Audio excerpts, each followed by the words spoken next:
get the cash, and then I bounce. I call my dealer and cop an ounce. I had your nigga in my house. I'm counting money, so I had to kick him out.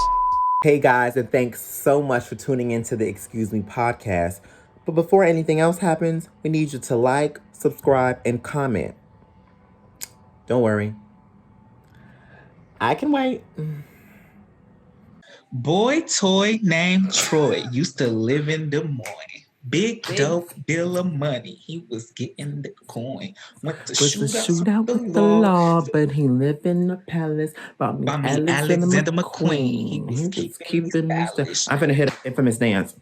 Ew. Gun in my purse, bitch. I came dressed to kill.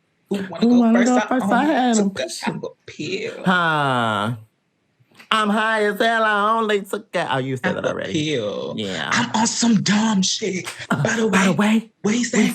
He can tell I ain't missing no meals. Come through. This is what I have to do with.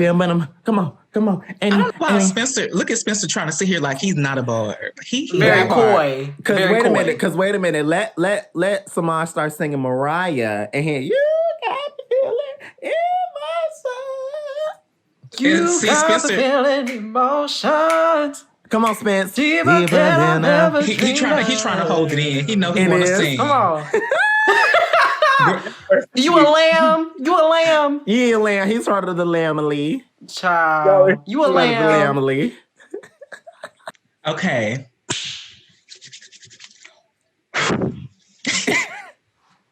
Because I'm back, and you're gonna always get it again and again and again. Yeah. Anyway, y'all, welcome back to the Excuse Me podcast. I am Tay, and we have a guest with us today. So go ahead and introduce yourself. Let the people know about you, who you are, how you know us, and yeah. Mm-hmm. Come on. Okay. Hey, everybody, it's Spencer, aka Petty Crocker, as some people call me. I am the PV Spectrum president at Prairie View A&M University. I know JeJuan, Tate, and Semaj because they're some fools, and I mean that full-heartedly. Yeah. because we're cool, baby. We friends. Fools, fools with an F. Oh, fools. Yeah. I thought you said cool. We say you call us fools, but it's okay because what is it? What do they say about the flock? Yeah. What do they say about the flock? Yeah, we flocking together. Yeah, Birds of a feather flock together. Flock together. Thank you. Samaj needs to remember that because sometimes he's trying to forget. Yeah, he be trying to throw us under the bus. No, let me tell y'all what the difference is. The difference is I told you what the difference is. I told you the only thing that's classy about you is that fashion. That's it. That's it. Why did he just gather you like this? I told him that last night. Am I frozen? No, baby, you're not frozen. we see the light rays reflecting off your forehead. You know what? Moving on. I am Semaj. JeJuan, pump them. Yes, everyone. Hey, welcome to another episode of Excuse Me. My name is JeJuan Jennings. Y'all, we have a special, like he said earlier, we have a special guest, and we have a lot of things to talk about. It's been a lot that's happened over the weekend. So who wants to start off giving us our first topic? Okay. Do you want me to do it? Oh, Tay, go do it. Ooh, which one is the messiest? This one is the sauciest. Tay. So we're gonna go with the messiest one first. Y'all want to choose violence now or later? Because it's gonna be throughout. We should end on a positive note because Okay, so you want to start with the violence? Yeah. Okay, basically we're talking about the animosity towards DL men and the Black gay community. Oh, this was also a 2-part question, but we're answering this part now until we can get somebody else that is more qualified to speak on the second half of this question. But for right now, we're going to answer this. Mm-hmm. Okay, so what is the question like? What do you want us to like? What do y'all feel the animosity is between DL men and gay men? Well, can I start? Yeah, you can. Go Absolutely. ahead. Okay, so I would like to start. You know, I like history, so I would like to go back to. Let's go back. Back into the olden times. The brick being thrown in Stonewall. That's what he's going back to. Are you really? Oh, no. Further back. Let's go further. Okay. So, ancient Egypt. When they took us. Yeah. Okay. So, yeah. Mm-hmm. In slavery, what I recently learned was there were disciplinary plantations. And so there were certain plantations where they would take Black slaves to discipline them in front of other slaves and then send them back to their original plantations. And so one of those places was Jamaica. And that's why they have such a high number of homophobia there. But what they would do is they would send slaves there, specifically male slaves, and have the plantation owners rape them in front of all of the other slaves. And so to show that they were being raped, they would have to hang their pants up under their butt cheeks.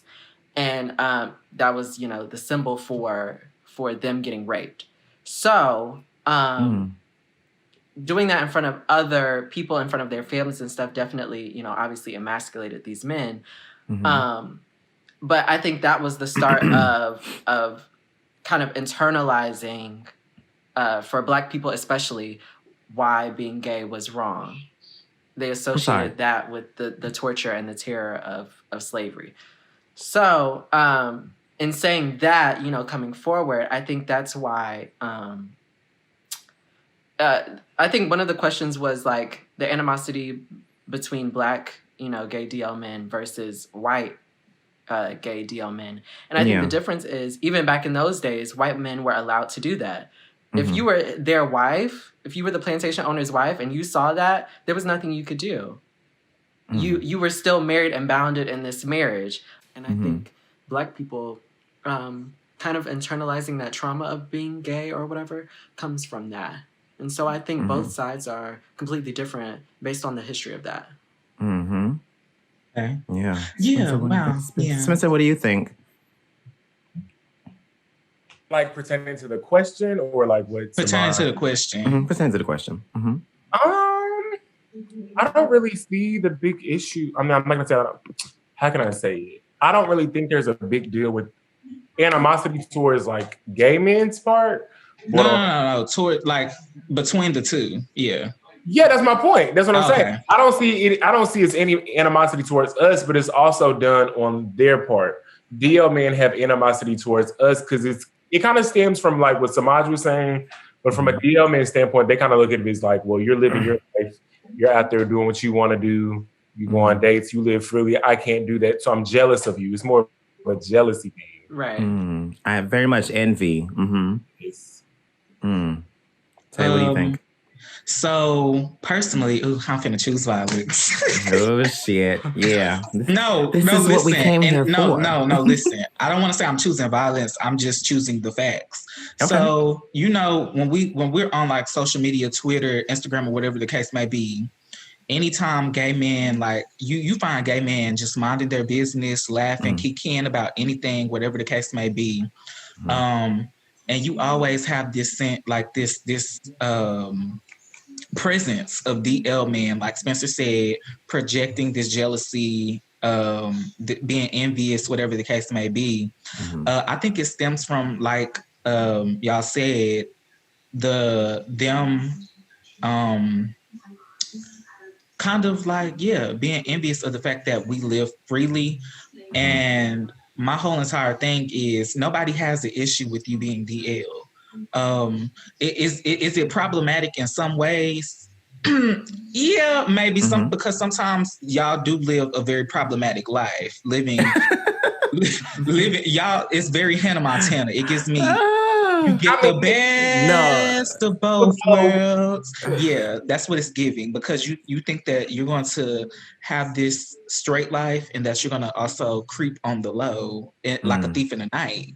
And no. And because they want both cakes and eat them too. Yeah. And I feel like in a sense that kind of it adds fuel into the fire, because you're giving society this image of what you represent of DL culture, whatever the case may be. But like taking steps further, I don't think it's necessarily like gay people just sit there and throw stones and throw stones and throw stones and throw stones. Sometimes, you know, it's jokes, whatever the case may be.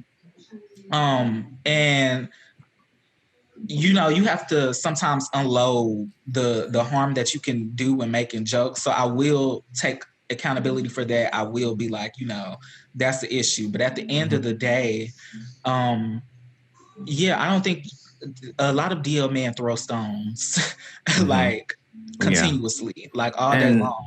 And yeah, it's tiring. It's a lot. I feel like with my stance, it's like my only problem with them is that so like you said earlier, like when we just mind our business, right? And then here you come on social media, or here you come in public or in private, you saying something or doing something that you know you out here doing, and you going in front of your homeboys detest whatever it is that you are doing.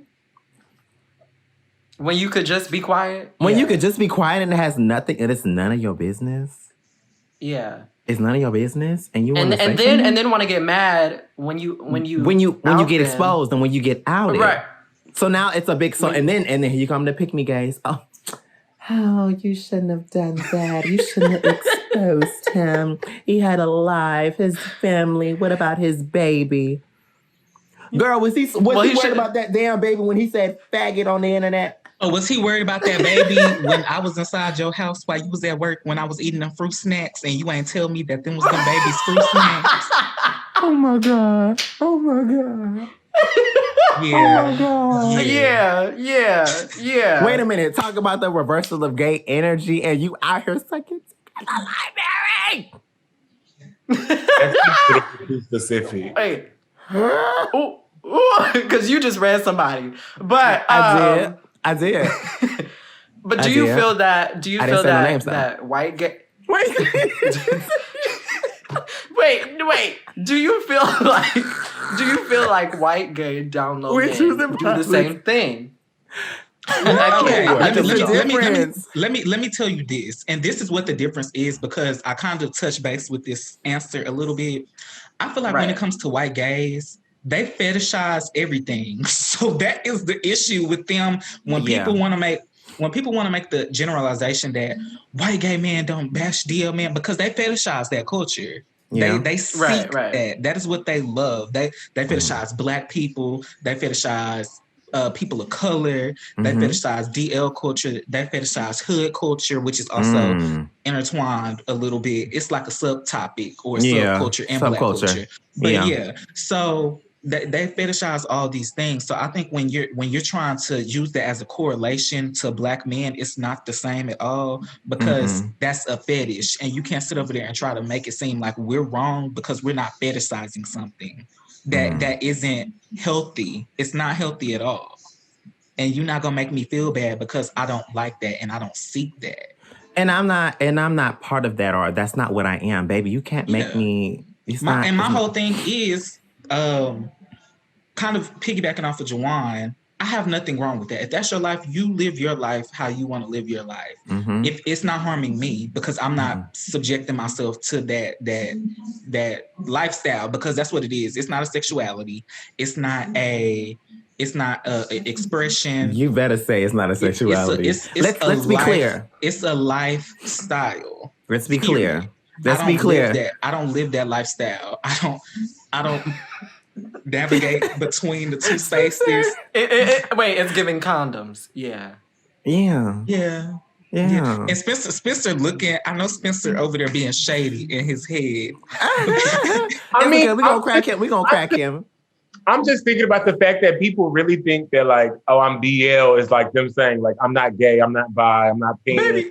Yes, they be on Twitter. Well, like, they really think it's a sexuality. No, you could be pan, you could be gay, you could be bi, but you like men or you like having sex with men. It's okay.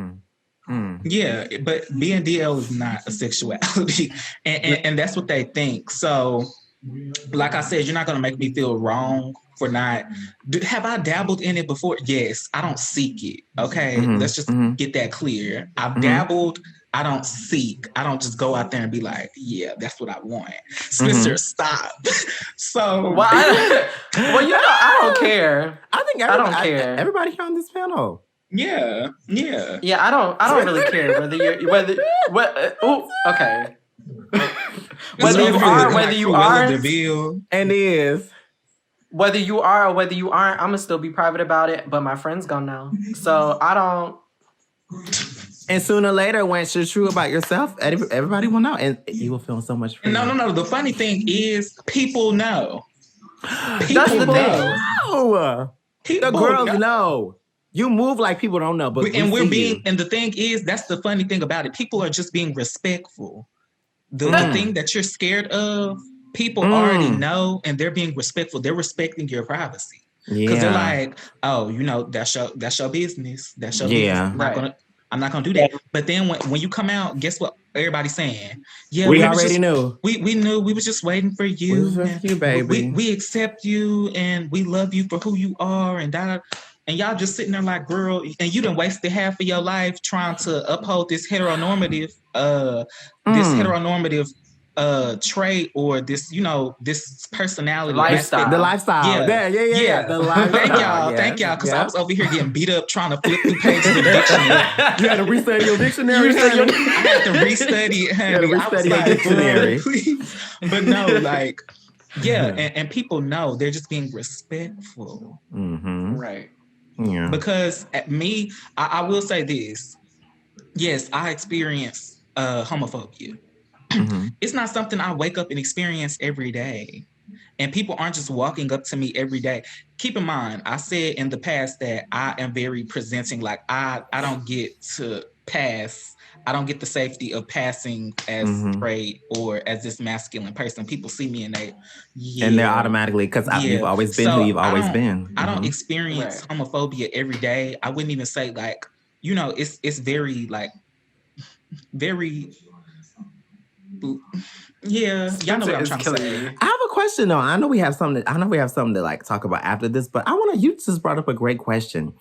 I want to hear everybody's story in terms of homophobia and if they've experienced it in their lifetime before. Oh, yes. And I think this is also touching on what you wanted to talk about, our experiences growing up gay. Right.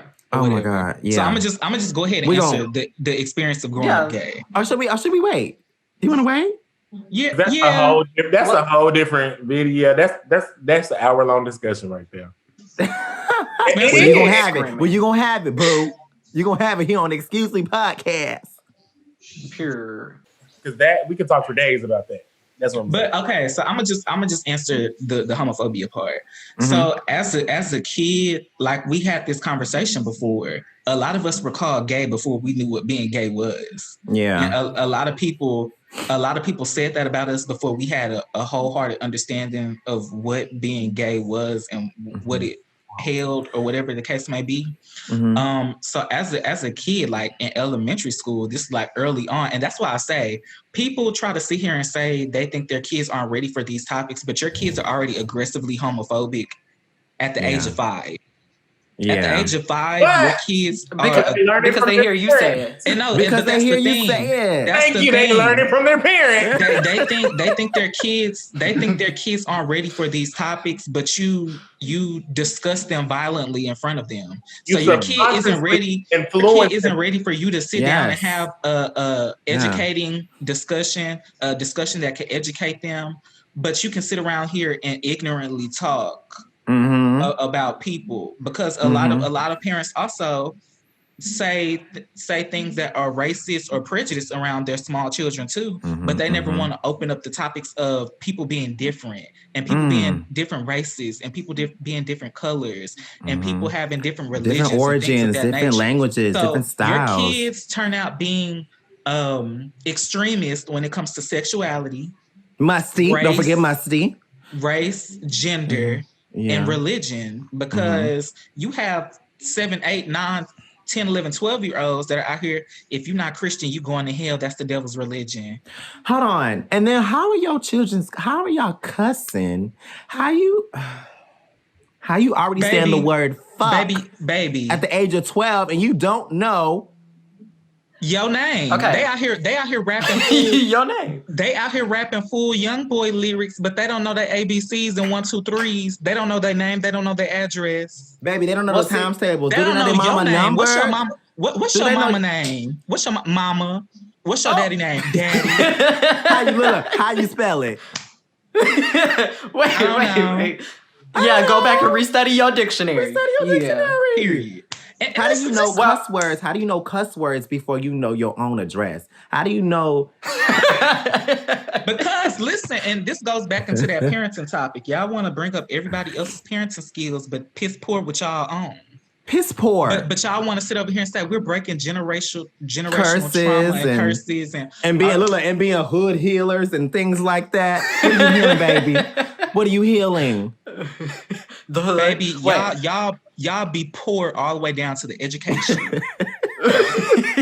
ain't nothing transforming and ain't nothing being healed. Nothing. The ancestors looking at you like.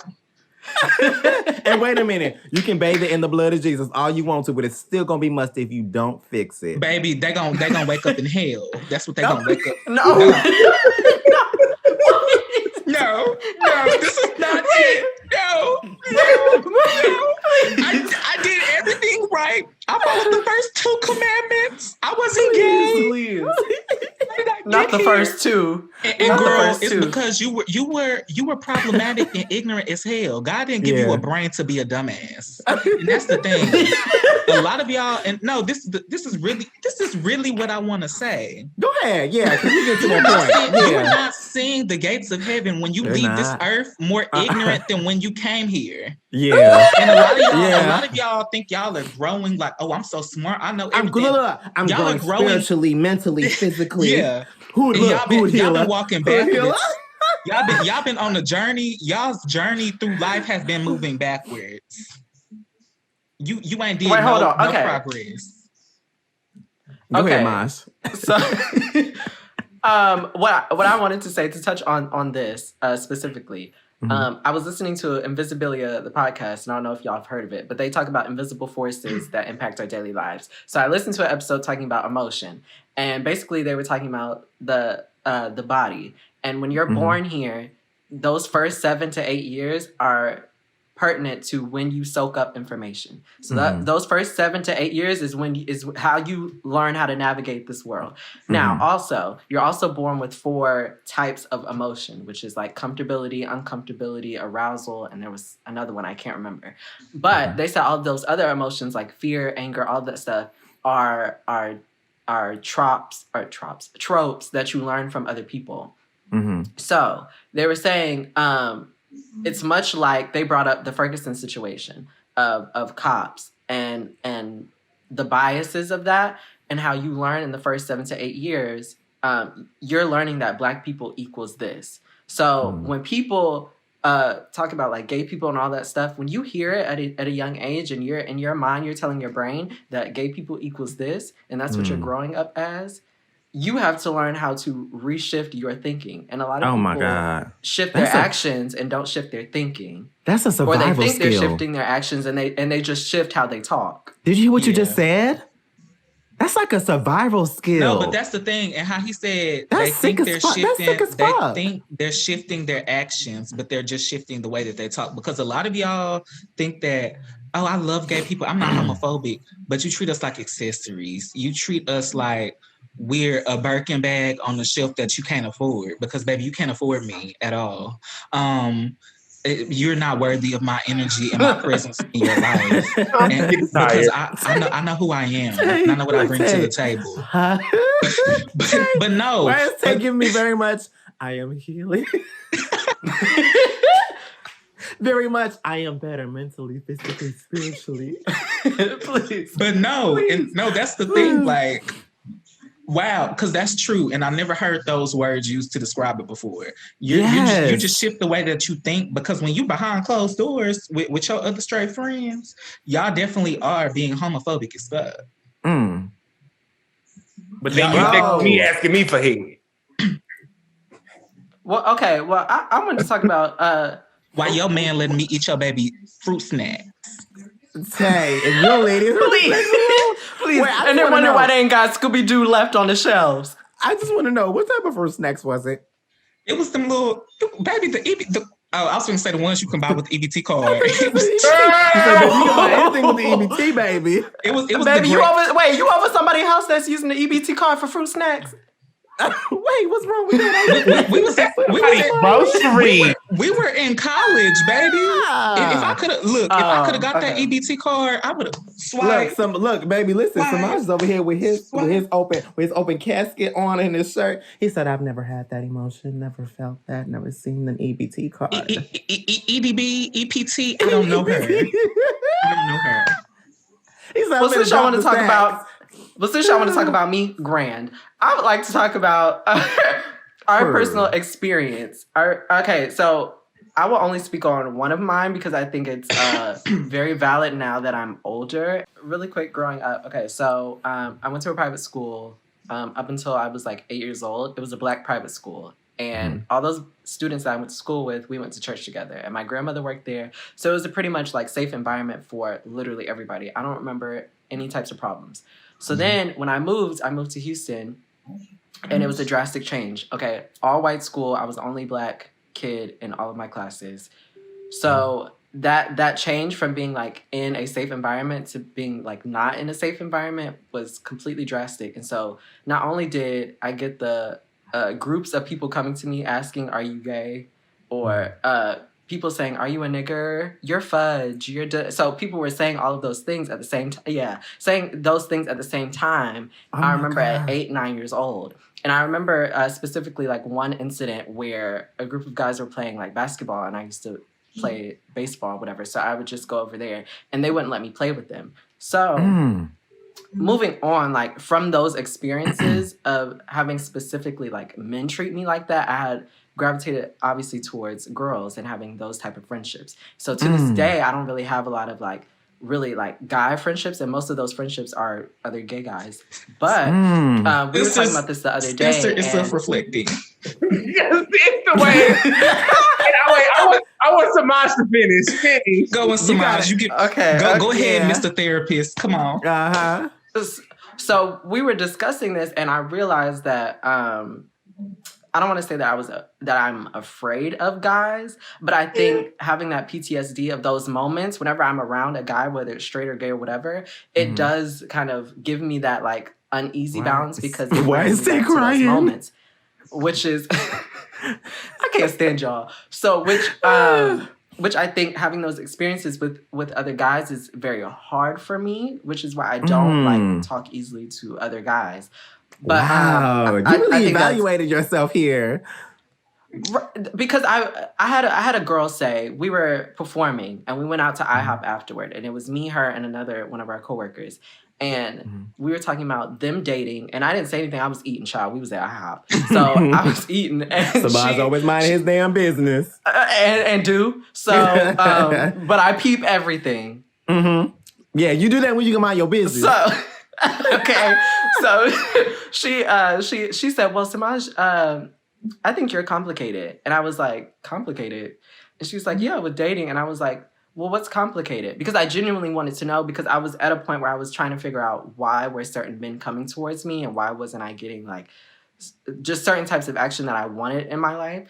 And so when she broke it down for me of that resistance of being like, okay, I'm a little uneasy, or I don't show my full self in front of other guys, it really clicked in my head of like, okay, maybe this is due to past experiences. And so that was kind of, you look like you are in Get Out, child. So, it's going in his head right now. Right, like, was there a single... You're evaluating. You're amazing, Semaj. You're amazing. Keep going. Keep talking. So, come on. He gonna cry. So yeah, and I and then even also, you know, I had this one guy. We were in a whole big thing for years, and after it was over, I realized like, okay, so what could I have done differently? Like, what were things that I felt like I should have done? And one of those things I realized is that I'm not that vulnerable. If you know me, I'm not gonna cry in front of everybody. I'm not gonna tell everybody my stories. And so that hindered me from having a certain type of relationship with other guys because I wasn't letting myself be that vulnerable. Because when I did in the past, we all know what we got. So I think, was there ever like that one experiences or multiple experiences that kept you, now as an adult, that you feel like would hold you back? Wow. Let me just say this. Oscar. It's the way I felt like I was on an episode of Ayanla Fix My Life. Because okay. Wait, I thought Spencer was gonna go next. Oh. Spencer, did you have something to say? It doesn't matter, but I mean I think it's a valid point because a lot of times for me, and I've noticed this, it's kind of like what Semaj was talking about, but it's like different now that I'm an adult. So like for me, per se, and I can speak directly like where I work now, nobody really knew I was gay because, and my thing is, if I'm uncomfortable and I'm in like an unfamiliar situation and it's full of like new people, my thing is I kind of like shut down and I'm like really shy. And because a lot of people don't know that about me, I'm really shy. So it's kind of weird for Semaj. It's kind of weird for Semaj to bring it up and for it to like to pinpoint in my brain, like, okay, like I see it. I see like, oh, I only have a couple of straight friends. And like when straight dudes are trying to be friends with me, I'm always like, is he trying to date me? Like, what are we doing? Like, right. Are you trying to like get to know me like on because you like me as a friend? Or are you trying to get to know me because you have an ulterior motive? It's confusing. It's funny. It's just funny. That's funny. That's weird. Go, Tay. But no, I was going to say, because I had this come to Ayanla moment. Yeah, I had this Ayanla moment about what Semaj was saying, but I didn't go that deep into it. I just attributed to the lack of me having like the discomfort that I have around straight men and the lack of straight men that I allowed in my space. Because like I said, I was experiencing homophobia at like the age of like 5. Like niggas was calling me gay, you this, you that, like X, Y, and Z, and like literally harassing, like physical, like literally having to fight for my life, dead ass. Like getting into fights at the age of 12 because people thought that they could put their hands on me because I was different than them.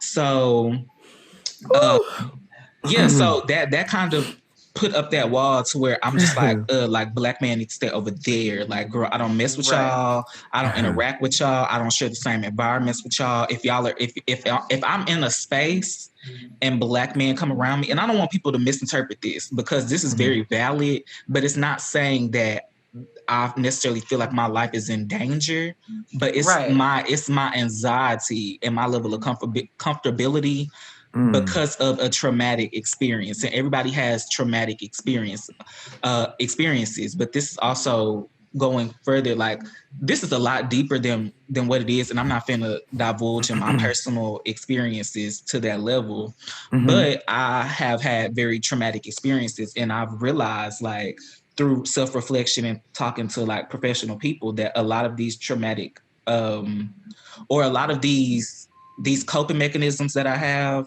deal with the fact that I went through these traumas, and, you know, I had that standoffish behavior, or that I need to remove myself from this situation behavior because black men constantly caused me that trauma. Black men constantly like attacked me and went out of their way to say things to me. But I always found community with black women and black girls. Like when I was a kid, I always found that community, that safety with black girls. That's why I love, like, shout out to the girls. Shout out to the girls. Well, you know what? Well, okay, JeJuan, I want you to answer this. I want you to answer the question, and then I'm gonna bring. Wait, can I?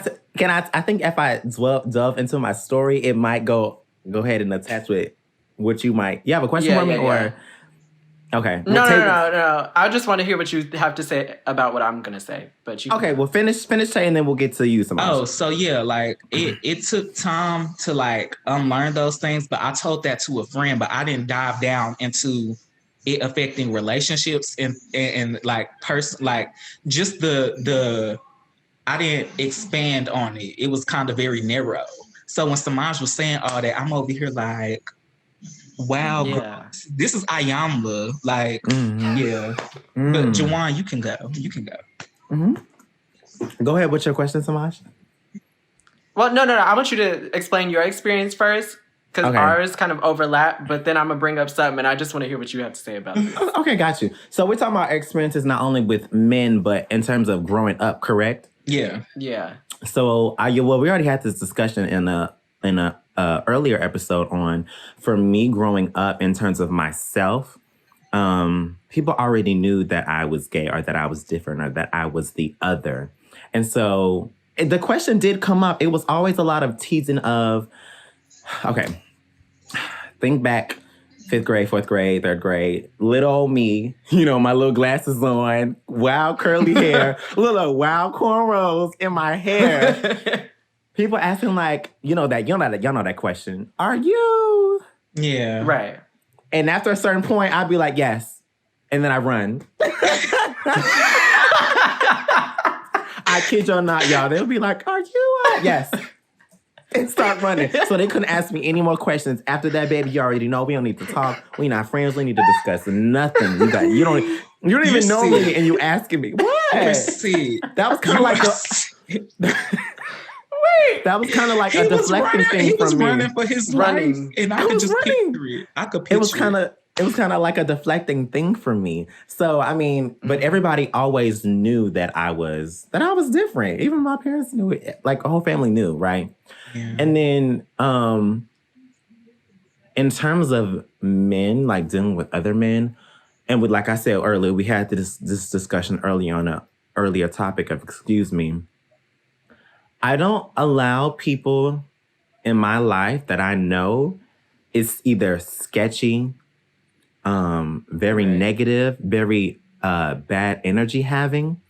And I learned that from being with my mom.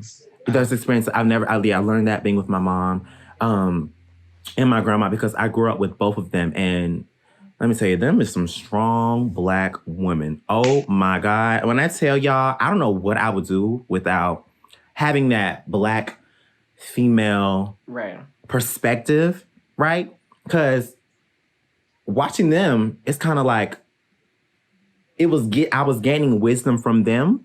Yeah. And I was like, wow, so this is how I do that. Or this is how I talk to this person. Or this is how I should react to this. I think that type of experience that you were talking about, being around your grandma and your mom, Black women teach you those things. Like they teach you how to communicate with others, how to be empathetic and really have conversations that are emotionally intuitive. Like they teach you those things. So I think it does more harm when people feel like that young boys need to spend as much time away from their mothers at a certain age because they need to learn how to be a man. We've already digested the fact that a lot of men have emotional trauma. A lot of men do not communicate. They lack the empathy. They lack that emotional intelligence to do those things. And they think that denying emotion and they think that suppressing it is helpful. So now you have all these grown ass men that don't acknowledge their emotions. They don't have respect for others' emotions because they label it as weak. They don't know how to communicate and conversate healthily because they're learning from these toxic ass men that need therapy, lots of therapy, like professional. They don't need a therapist that you can just go down the street. You need a professional. You need to go to an actual clinic and check yourself in for 125 days. So you need to be in a waiting room. Period. Tied to a bed. For therapy and for them STD testings. And for that doctor checkup. Moving on. Can we talk about that too later on the episode of Excuse Me? Can we talk about that? Moving on. Why you need to regularly go get tested. Moving on. When you talk about no. baby. No. I'm just saying though. We need to talk about the stigmatization of STDs and HIV and AIDS. Yeah, we can. We We can. Yeah. But I'm sorry. But moving on back to JeJuan chose extreme violence. I did. But no, I think that's important because I would say the same thing. Like when I'm thinking about people that kind of molded me, and kind of gave me like my strength, my wisdom, my knowledge, Black woman, and like it's my mom and my aunts and my grandma, like because when I was little, I stayed with my grandma. I remember, like, I have all these memories of being with my aunt and just like different things like that I experienced with her. And people that know my aunt or knew my aunt will say that she was a very like. She was always talking, always on the go. Mm-hmm. She gives me very much JeJuan energy, like chaotic, but not chaotic like destructive. Why do you always say I'm chaotic? Just like JeJuan, listen, JeJuan never meets a stranger. JeJuan will talk to anybody, honey. Very much the life of any room. That was my aunt, but she also chose violence. I think that's a lot of me. So when I'm telling you, like, people that molded me, people that taught me these things, people that taught me survival skills, like skills that I need to navigate different spaces and skills that I need to navigate different situations. Yes. When I'm in moments where I feel low and like I have to overcome something, I'm channeling the knowledge that I learned from Black women. But and wait keep a minute. in mind, do you know how important? I'm just going to show you how important it is how Black women are. The first person I ever was to come out to was my grandmother. Mm-hmm. To have that, to know that I had that emotional space and openness, that's huge, y'all. That's big. Because to go to your grandmother. And look, and Ben knew. And what did you say, Semaj? And I think to understand that, to go to your grandmother out of everybody else. Yeah. Right. And wait a minute, it was funny. It was funny. She say, "You sure, baby, you don't like a little cat?" She said, "You not bisexual, Grandma." No, ma'am. She was trying to find those boundaries. Okay? She was. You don't like a little coochie. You don't like a little cat, Grandma. I love you, but And she was probably like, "Okay, baby, let's go in this kitchen and make." Look, and then was like, "Come on, let's go to Walmart and get your favorite donuts." Yeah. Wow. That's how you comfort and support a child. That's how you support you keep moving like nothing happened. Like nothing happened. You acknowledge it, you listen, you acknowledge, and you move on. And you accept that person because it's not a deal. But no, this is the thing. I want to say that because a lot of people say accepting. I think that is very like trash. People low class. I accept you. Mm-hmm. What are you accepting? But do you accept me? You accept me. They need to restudy their dictionary because they don't know the words and what they mean. Yeah. No, because I saw this it was like a Twitter post, like a trans woman was talking about like her experiences, like she had just came out as trans to her parents and things like that. Mm-hmm. And a woman in the comments was like, "Yeah, my daughter came out as a lesbian and I accept her." And she was like, "It was very hard because, you know, as a parent, you know, you never think about these things. And although I don't agree with her lifestyle, oh girl. I was like, girl, you accept her, but you don't agree with her lifestyle, so you don't. So you don't. you don't support her, and that's the thing. Accepting people, but saying I don't agree with you, you're still lacking the support, the needed support that they need. It's very backwards. Yes, and they're processing that, and they don't come to you. And this is the thing: a lot of people try to sit here and talk about why my child is like so distant from me and why they want nothing to do with me. Why my child won't say nothing to me? Why my child won't tell me this and that? Why your friends are so distant from you, or why your siblings are so distant from you? Because you accept them, but you don't support accept the lifestyle. So they're not going to. I've always wanted to ask. So how? So if the tables were turned, so what if I said, "Okay, I accept you liking girls, but I don't accept you. I don't like that lifestyle. I don't like that straight heterosexual lifestyle." What does that mean to you? That's the thing. I go back to hypocrisy of just being like, for me, to understand somebody else, I have to put myself in their shoes and say, would I want this? Would I like this? And so, like you said, would I want this? Would I actually like this? So when you ask them that question, and if somebody were to say to you, you can't do this A, B, and C, you can't do this A, B, and C, and you felt like that was the only way you knew how to live, or that was the only way you wanted to live the way that you wanted to live, what would you say? How hard would you fight? So I don't understand. What would you do? If you had a gun, what's the procedure? When you got a gun to your mother? The family fucked my husband. Nobody said anything about that. Nobody said anything about that. Oh, Faith, but the family, fuck the family. The family fucked my husband. Look, here come Nia Long. What was her husband's name? What was his name? Oh my God, Gerald. Yeah. No, that's the thing. Can you put yourself in somebody else's shoes and realize how hard it is? But they don't. Because if they knew how to put themselves in somebody else's shoes, they would know how to put themselves in somebody else's shoes. But they don't. And then when I get on social media, tell myself I'm an empath, I'm empathic, girl. Everybody's up. I'm the hood girl. Y'all are sick. I'm healing y'all mentally, physically, spiritually. Pay that $5.99 and you can get on my Patreon to learn how to be an empath. Okay, hood healer. You healing the hood, baby. You healing the hood. Is you healing the hood, baby? That's it. That's it. What was your question, Semaj? Go ahead and say this point. Ask me that question. Oh, okay. So, my what I will say is, you remember Shantina JeJuan? Yes. Mm-hmm. So Shantina had moved to my elementary school when we were in the 5th grade, and it was me and her, only Black kids. So our experience, I feel like, in talking to her, our experience was different than you, Jay, Hannah, like all of that, because of where we met up. Me and her went to a white school, and then we met up with y'all in the middle school. And the middle school is very diverse. And so they redid the zoning because they didn't want white kids going to school with a whole bunch of other races. And so we went to a different middle school. Let's talk about that.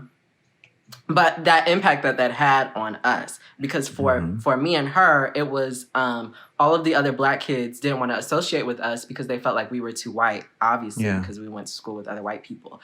And so not only did we have that difference between other Black men, like you said, Tay, of not necessarily being like scared or saying they're doing or that all of them are doing something to me, but just the fact of like, okay, my anxiety goes up a little bit. I don't know how this is going to be. And that was how it was for us, for all Black people in general, because of that like disparity of different schools and how we met up. And so I wanted to see how that impacted you, because I think because Jay was talking about going to a Black school, and so that transition to middle school was a little bit easier, and just like figuring out how to deal with other people and how they dealt with you. So like we talked about earlier, my personality. Okay, so it didn't matter where I was or who I was with. I was always with Black people. Let's get that straight. In middle school, I had a few little white friends, Hey, Cindy. Right. Hey, Malcolm. Then it was time to switch. With the Black girls and guys. White people trying to invite me to their houses and like want me to come over and hang out. I'm like, thanks, Cindy, but my parents won't allow that, and they never did allow that. They were like, you going to who house? No. And we need to talk about that too in terms of the Black community. Like when they say you want to spend the night over somebody's house or you want to go over so-and-so house. No. We need to talk about that. But anyways, I've never, I didn't do that. What about Well, see. Spencer? Because Spencer ain't really talk much. He been over here. What? He's just coasting right now. He's listening and I'm chilling with y'all. But are we talking about are we referring to Semaj's question? Yeah.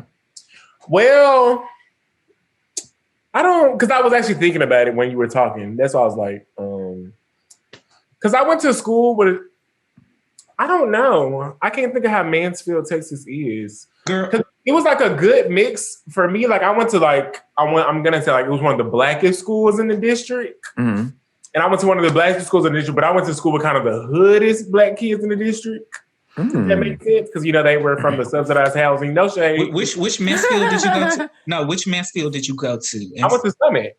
Yes, exactly. See, like I said, and Tay, he's familiar with that location. Like it's a difference. Mm-hmm. So for me, and I was thinking about this earlier too, and I tell people this all the time. Petty Crocker, that little thing came as a joke. It came as a joke, like for real, but. And I don't even know how, but I think it's kind of just like some of the stuff we talked about today. It's kind of transformed into this thing of like almost like a personality. I don't see it as a personality because I'm gonna be Spencer regardless. It was a joke to me. Mm-hmm. But and I'm saying this to say, when I'm in spaces, especially with Black people who have grown up and haven't had the some of the background that I have, like because literally I've talked about this with Spectrum before. Mm-hmm. My bad, y'all. What happened? I unplugged my laptop. But I've talked about this with Spectrum before. Like when I came out to my dad was like, okay, is that it? Okay, that's it. We're going to keep it moving. Like even with my brother. So it's weird for me because I was thinking about this earlier. It's weird for me to be in spaces to where like I'm not comfortable and people don't accept me or people aren't like all on board with me just being me, but then I go home and I'm like, well, how come other men can't be like my dad and my father, if that makes sense? Because like my dad, I will say like right now, if I came to him crying about a dude and a dude did something crazy, my dad would be like, where my Glock at? Like what we finna do? Like this finna get handled right now. No, it's only funny. It's only funny because Spencer's dad will literally drive up to that campus and air it out. Like for real. And like he'll do like for real. Like he asks me every time we speak, he'd be like, is anybody bullying you? You good? Aww. Like, okay, I'm just checking. Cause my dad he's just not with the shit. He's not. Yeah. He's just not. So it's weird for me to be in an environment where people don't accept me. And it kind of it's kind of turned into, because I'm saying all this to say it's kind of turned into, I guess people have this perception of me, but they don't realize the perception they have of me is because it's from a defense mechanism. I have to come off as, because I'm already 6'1", I'm Black, I'm gay. And like Tay was saying, I didn't have the blessing to pass this straight. Like, me? And this is why I said earlier in unfamiliar situations, I'm quiet. Because the thing is, for me, like, I'm quiet. Okay, because if I'm quiet, nobody will know I'm gay. Nobody will know me. I'm safe. I can just, I can be myself in my own head and I'm fine. I can get through the day.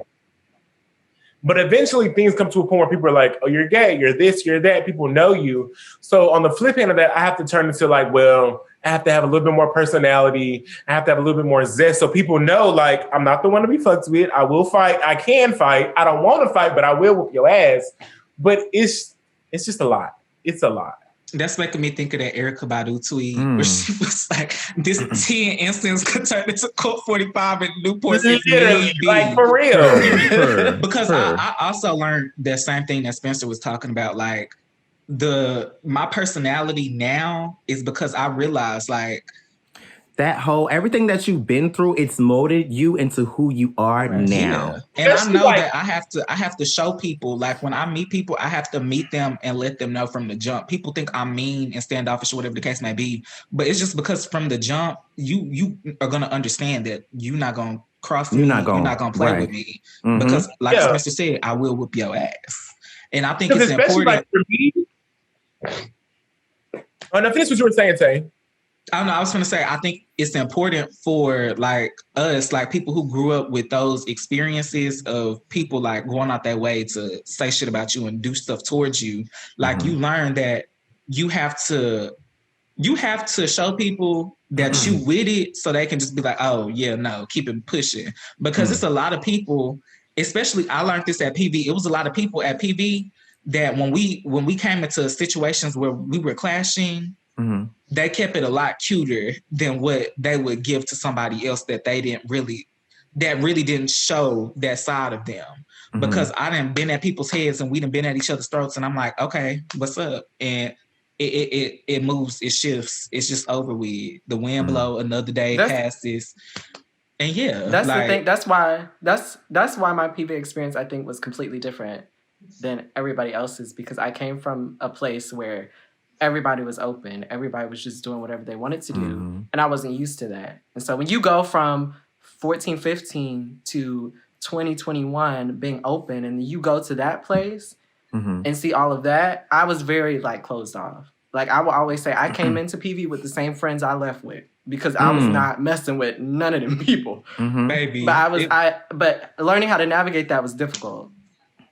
Yeah, but this is a great evaluation today. Everything that has happened to us, whether it be traumatic, whether it be something that was negatively, impacted us, or positively, impacted us, it molded us into who we are.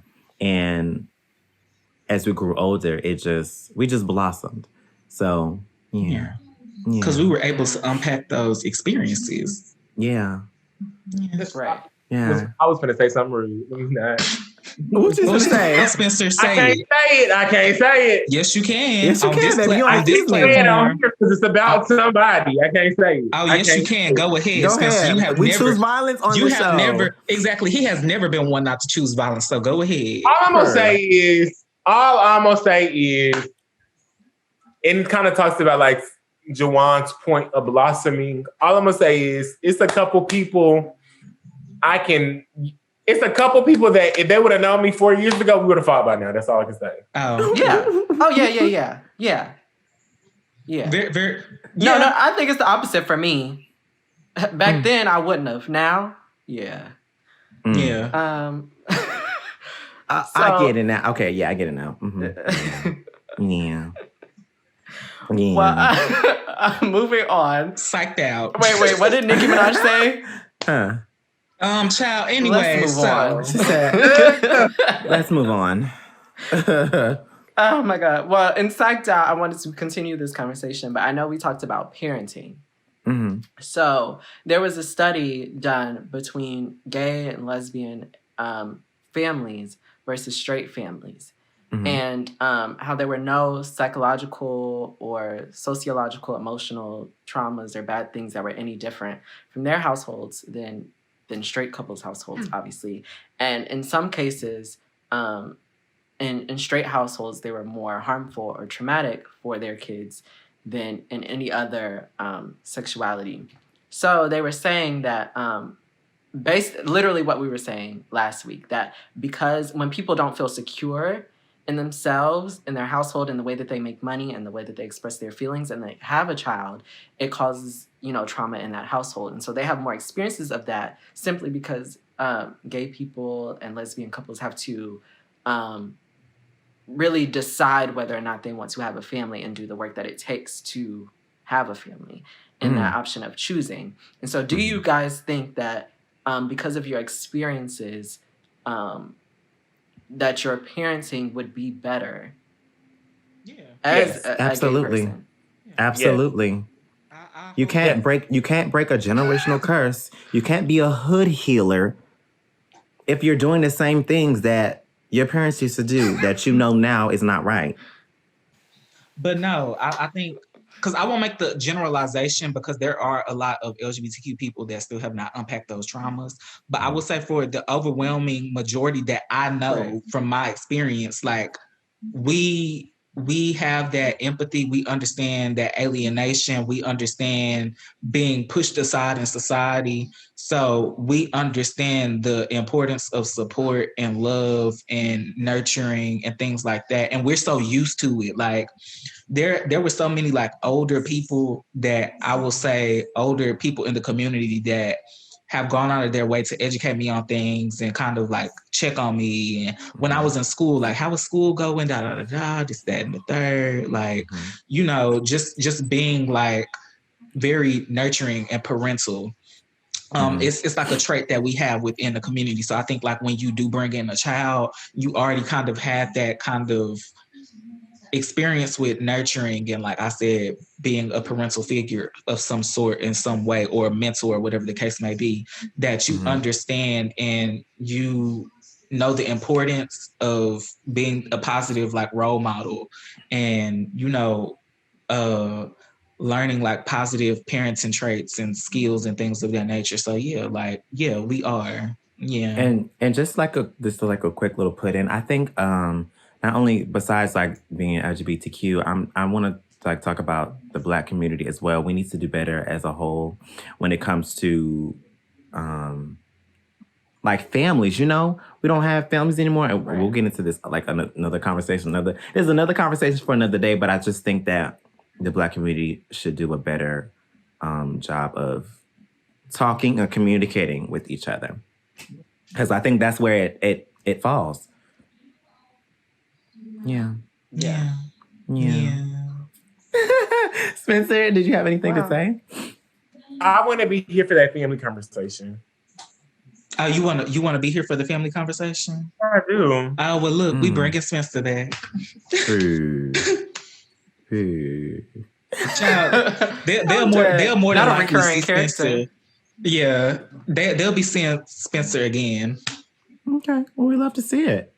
Yeah. Is this sadly the closeout? Wow. Sadly, but like I said, we'll be back. Yeah. Because what episode are we on now? Is this episode 5? 5? Yeah. Oh, yeah. Yes. The season's rolling out. The first season is really rolling out. There's no signs of cancellation here. Yeah. No, honey, we already got the renewal letter. Oh. Season 2 was renewed, and season 3 was renewed as well. Oh, the budget. The analytics was above the Kardashians. Oh, hell. We finna have a reality TV show. We finna be everywhere. Yeah. It's just on E! Yeah. Mm-hmm. I'm dead. Yeah. I'm dead. Go ahead and close us out. Who wants to go first? Let me start before Tay start doing his ads again, child. I'm Semaj, and okay. I'm Semaj, and my ad is completely Semaj on everything, on Instagram, on Twitter. That is completely SEMAJ. Follow me there, see what I'm doing. Also, if you would like to DM us on Twitter, that is xcusemepod at xcusemepod. Mm-hmm. Also, email us xcusemepod@gmail.com. We want to start a questionnaire soon. So send your questions, change your name, but make sure you have the characters and you make sure they stay the same. Purr. I like that cute little tagline. Purr. Go ahead, Tay. So you can find me on Twitter and Instagram at Hood Healers Trauma. Okay. You can find me on Facebook. I think that should be the title. That should be the title. Yeah. You can find me on Facebook at the Hood Healers Scammer. You can find me on MySpace at I don't heal the hood because the hood needs to go to therapy. Yeah. You can take the healer out of the hood, but you can't take the hood out of the healer. And the healer ain't got no experience because the healer still fighting trauma. But that part. Spencer, go ahead. Well, y'all can find me on Twitter at Petty MF Crocker, and that's it. I'm dead. You can find me on Twitter at JeJuan98. That's JeJuan 98. You can also find me on Instagram at JeJuanNNN. That's 3 N's, y'all. Oh, child, I almost forgot. And that is a wrap on the Xcuse Me podcast, episode 5. Bye. Bye. Oh, y'all thought this was over? Nah, baby. Y'all gotta like, comment, and subscribe. I don't know where y'all thought y'all was going. Thank you. I get the cash and then I